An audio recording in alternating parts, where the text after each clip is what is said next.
Okay, now we have chapter 25, fixed poetic forms. And our first major supporting detail is form, fixed form, and open form. And form is the overall shape and structure of the poem. And fixed form is the set written combination. And open form, it has no certain rules. So in a sonnet is a 14-line poem in a recognizable pattern rhyme.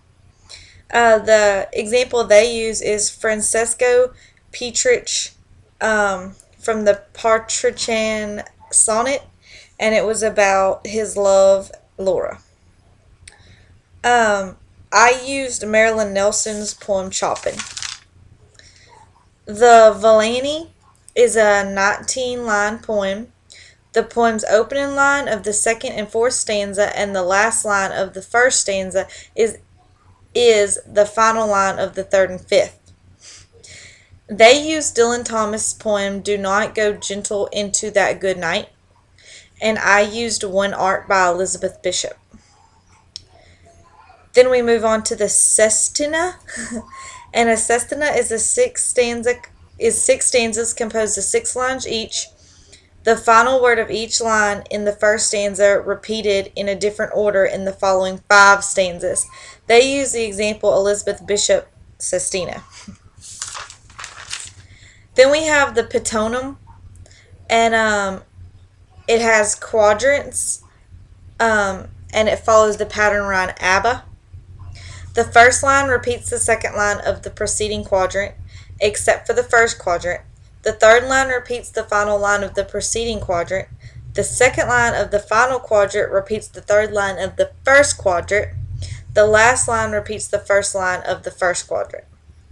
And they use the example First Pitonym of Summer by Erica Funkhauser. Then we have haiku, the haiku, which translators try to approximate the Japanese 17 syllables and 3-line 575 structure. And they use the example Deep Autumn by Masayu Bisho. Then we have the epigram, which are short poems on a single subject. They use What is an Epigram by Samuel Taylor Coleridge, and I use Small Song by A.R. Emmons. Then we have the limerick, which is a funny poem with 5 lines with a rhyme scheme of AABBA. They're sometimes vulgar. They used There Was an Old Man with a Gong by J.D. Landis, and I used Starvation Diet by J.D. Landis. Then we have the elegy, and it's a poem of lamentation memorializing the dead or contemplating some nuisance of lives, melancholy.